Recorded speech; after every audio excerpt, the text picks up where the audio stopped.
Bismillahirrahmanirrahim. Assalamualaikum warahmatullahi wabarakatuh. Alhamdulillah wassalatu wassalamu ala asrofil anbiya wa mursalin wa ala alihi wa sahbihi ajma'in, amma ba'du. Alhamdulillah kita bertemu lagi pada pagi hari ini dalam suasana yang sehat, suasana yang bahagia, dan insya Allah tidak kurang sedikit apapun. Dan kita sebagai hamba Allah harus senantiasa bersyukur kepada Allah atas begitu banyak nikmat yang Allah berikan. Saya mengajak kepada Bapak Ibu untuk senantiasa setiap saat pun harus mengucapkan alhamdulillah dan bersyukur kepada Allah Subhanahu wa taala. Berikutnya salawat salam kepada Nabi kita Muhammad Rasulullah SAW, karena dengan Rasul hadir di depan kita semua dan para sahabat menjadikan kita terang benderang, menjadikan kita bisa selamat dunia akhirat, dan juga menjadikan kita orang Islam dan orang mukmin. Bapak dan Ibu yang berbahagia, kita akan membahas tentang sabar. Jadi dalam kehidupan ini Bapak dan Ibu, tidak mungkin dan tidak akan terjadi selalu bahagia terus. Dalam kehidupan ini tidak akan mungkin kita senang terus. Pasti ada sesuatu yang menjadikan kita itu susah, menjadikan kita gelisah, bahkan ada yang sampai stres, sampai depresi, bahkan frustrasi, dan na'udzubillah ada yang bunuh diri. Kalau baca koran, Ibu lagi baca koran, Bu? Koran dibaca misalnya kadang-kadang kalau yang suka politik aja. Tapi ada juga yang suka kriminal. Nah itu berita-berita di koran tentang kriminal menceritakan ada yang bunuh diri, ada yang berkelahi, konflik antar sesama, dan macam-macam. Itu menggambarkan bahwa begitulah kehidupan dunia.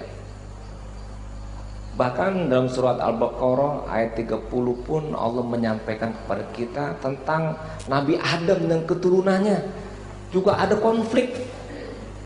Jadi kalau begitu kita itu manusia memang hidup tidak akan pernah lepas dari konflik. Permasalahan-permasalahan pun pasti ada.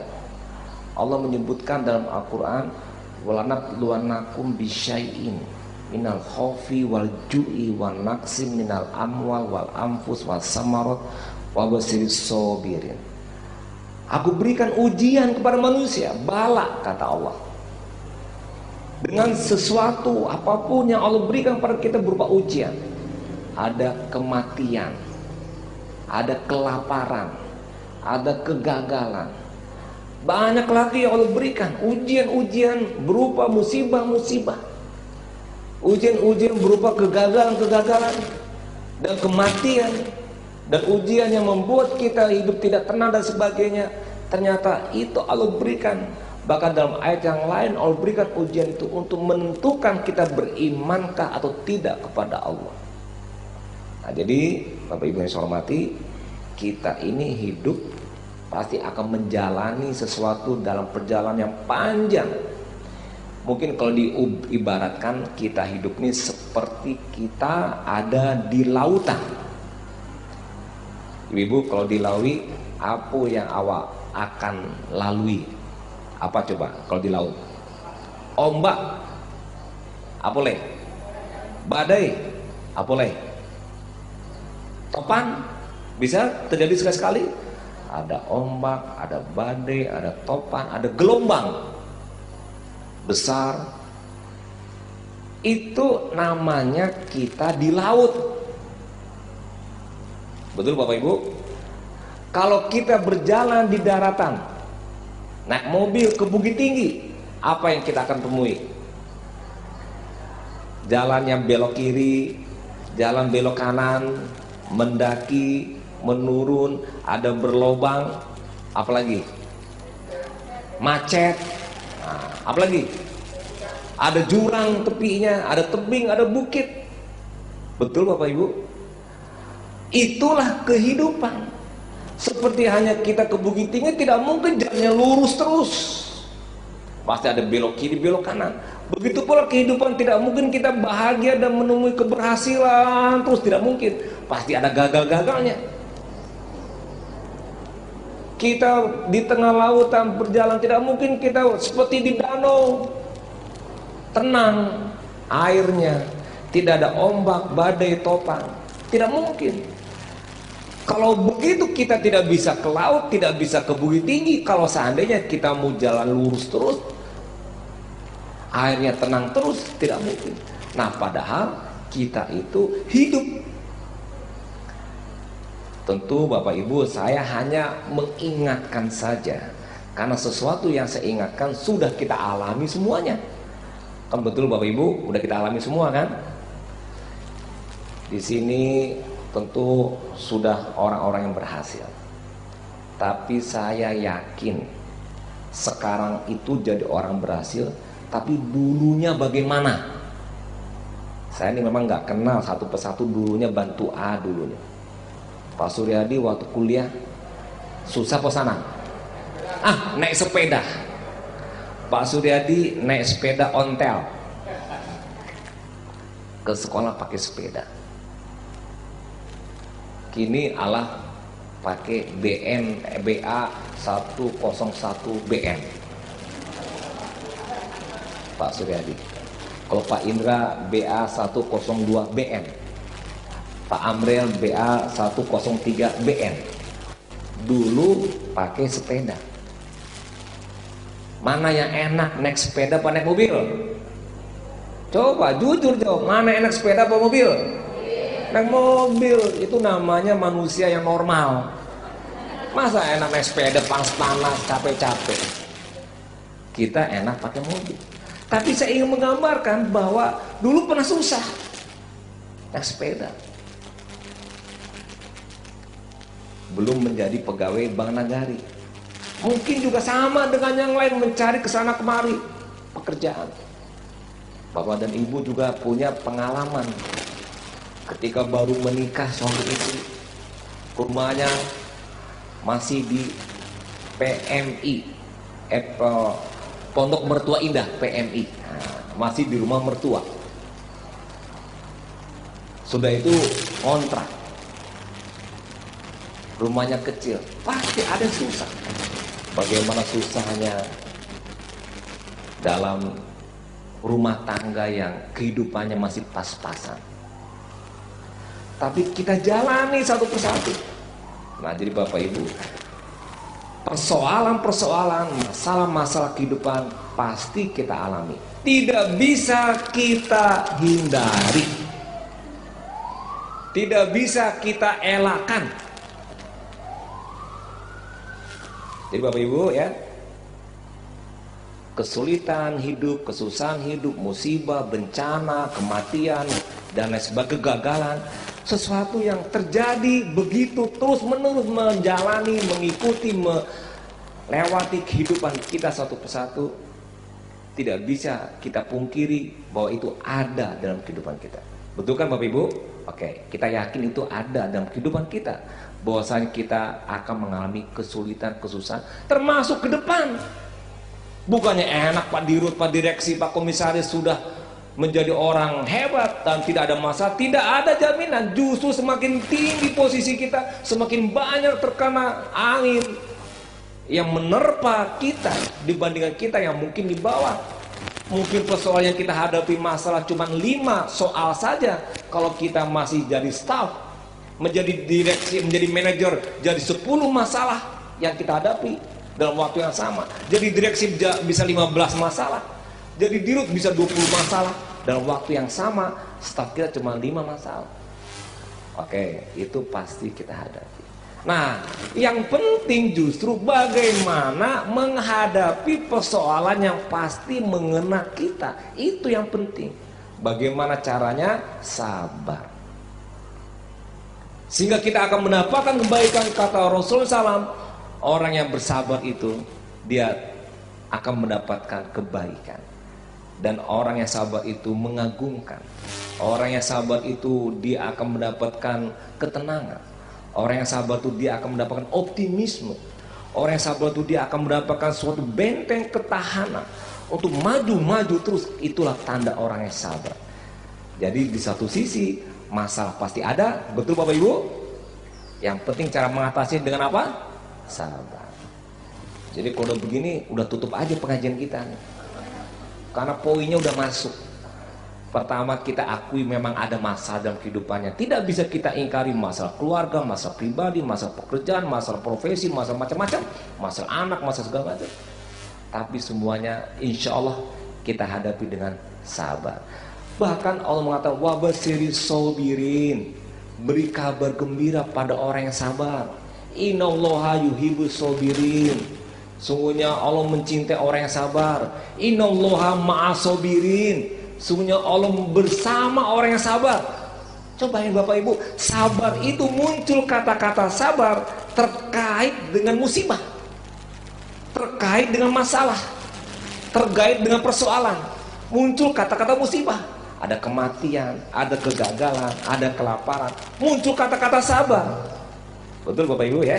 Nah, tapi kok kenapa ketika muncul kata-kata sabar, langsung Allah mengikuti dengan kata-kata aku cintai orang yang sabar, beri kabar gembira pada orang yang sabar, aku bersama orang yang sabar. Berarti bahwasanya kesabaran itu adalah sesuatu yang positif apa negatif?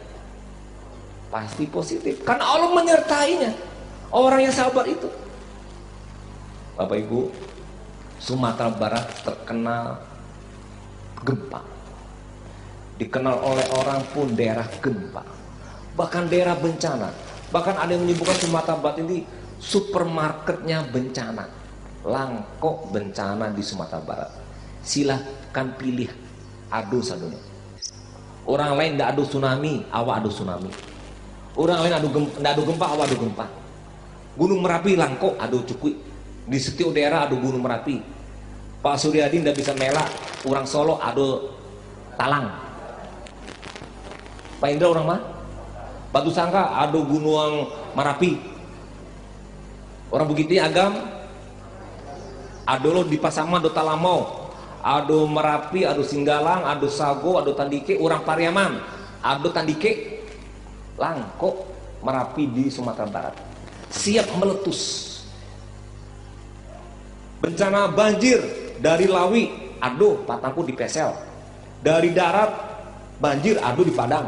Dari gunung banyak, Patang di Padang, terus di Pariaman, di Damasraya, di Sulawesi Selatan, di Tanah Datar itu nama Golodo, Cukui. Longsor apalagi sampai di Padang Preman satu kampung tertimbun dengan longsor. Di Padang berapa rumah? Di Damasraya, di Sulawesi Selatan, di Pesel. Apalagi gempa ada, tsunami ada, bencana ada, sehingga banyak orang yang eksodus keluar dari Sumatera Barat. Nah kalau begitu tandanya dia orang sabar apa tidak? Tidak sabar. Nah oke.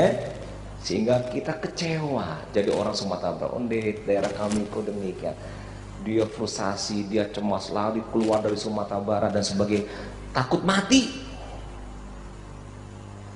Tapi yang disuruh oleh Allah dalam menghadapi bencana, apa yang harus kita lakukan?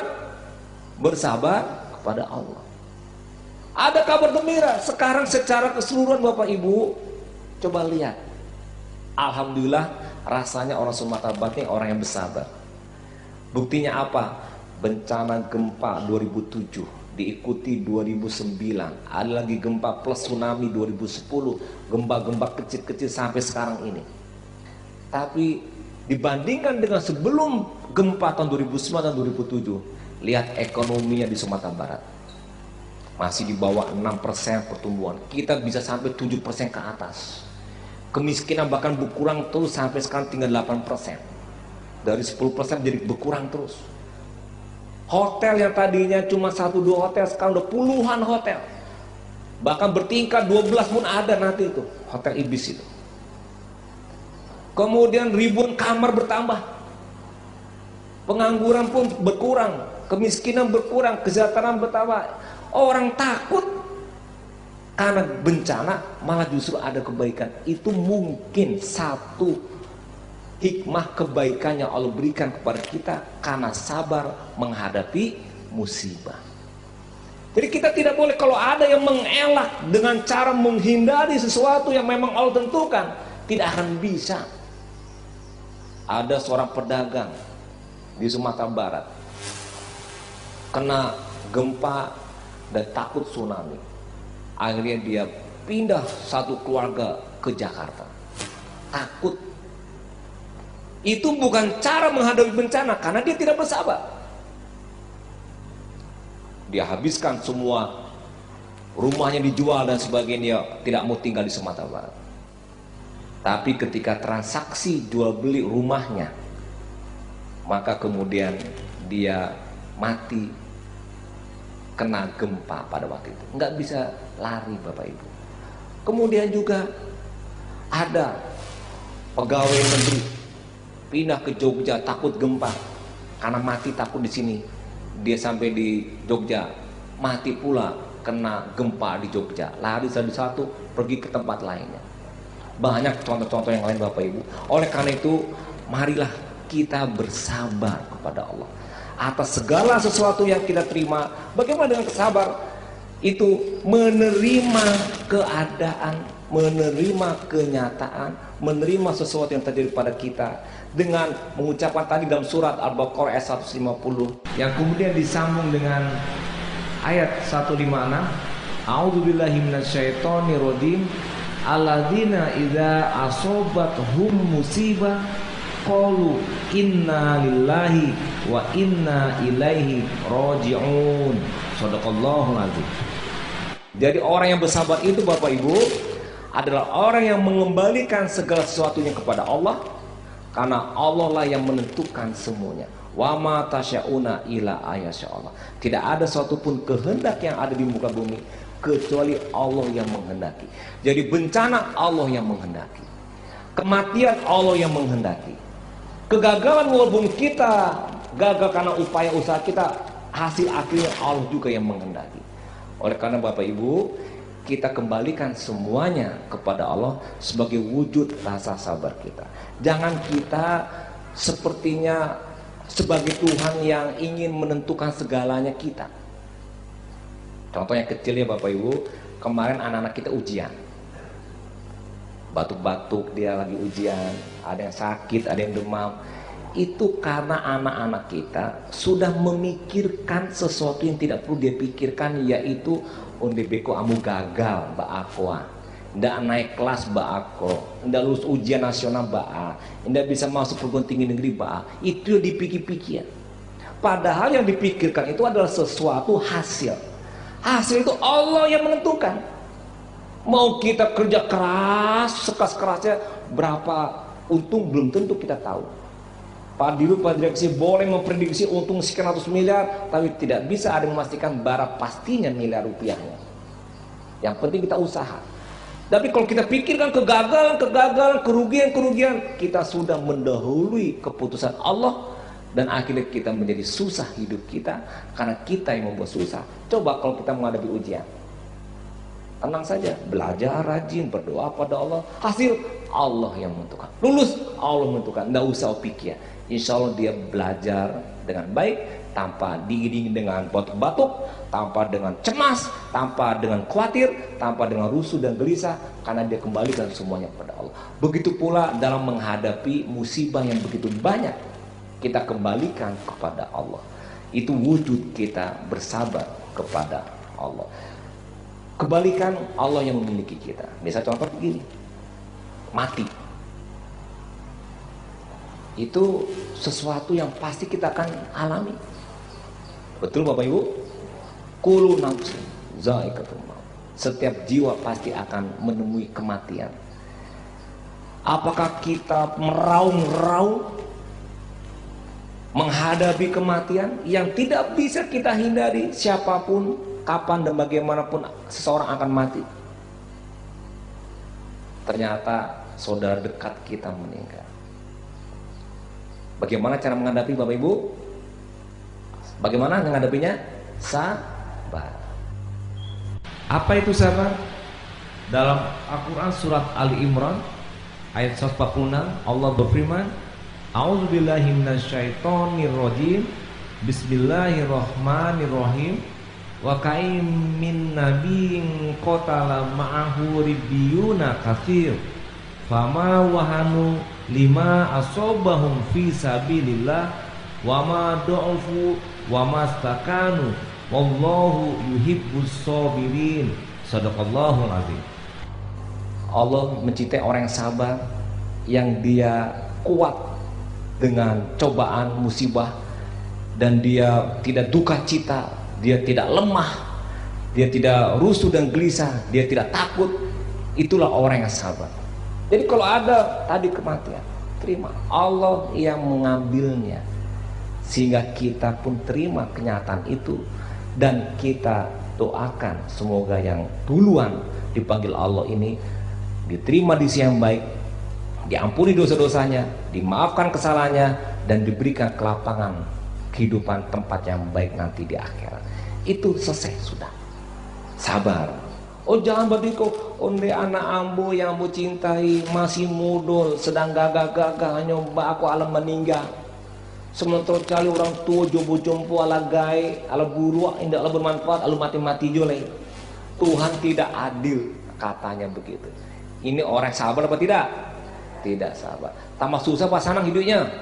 Susah, pakai baju hitam sehari, seminggu, sebulan, setahun, tidak namun bertemu orang, sayang susah. Yang bersangkutan susah. Apakah anak yang mati akan jadi hidup? Tidak bakalan. Coba, anak sudah mati, mau diapain lagi? Kok kenapa dia sudah meninggal? Kita pun menjadi orang yang meninggal secara bertahap karena kita tidak menerima kematian itu. Tanda dia tidak bersabar kepada Allah. Sabar, terima kenyataan, sudah selesai. Ada musibah, rumah kita hancur. Bapak Ibu, sekolah-sekolah banyak hancur ketika gempa. Ada yang protes.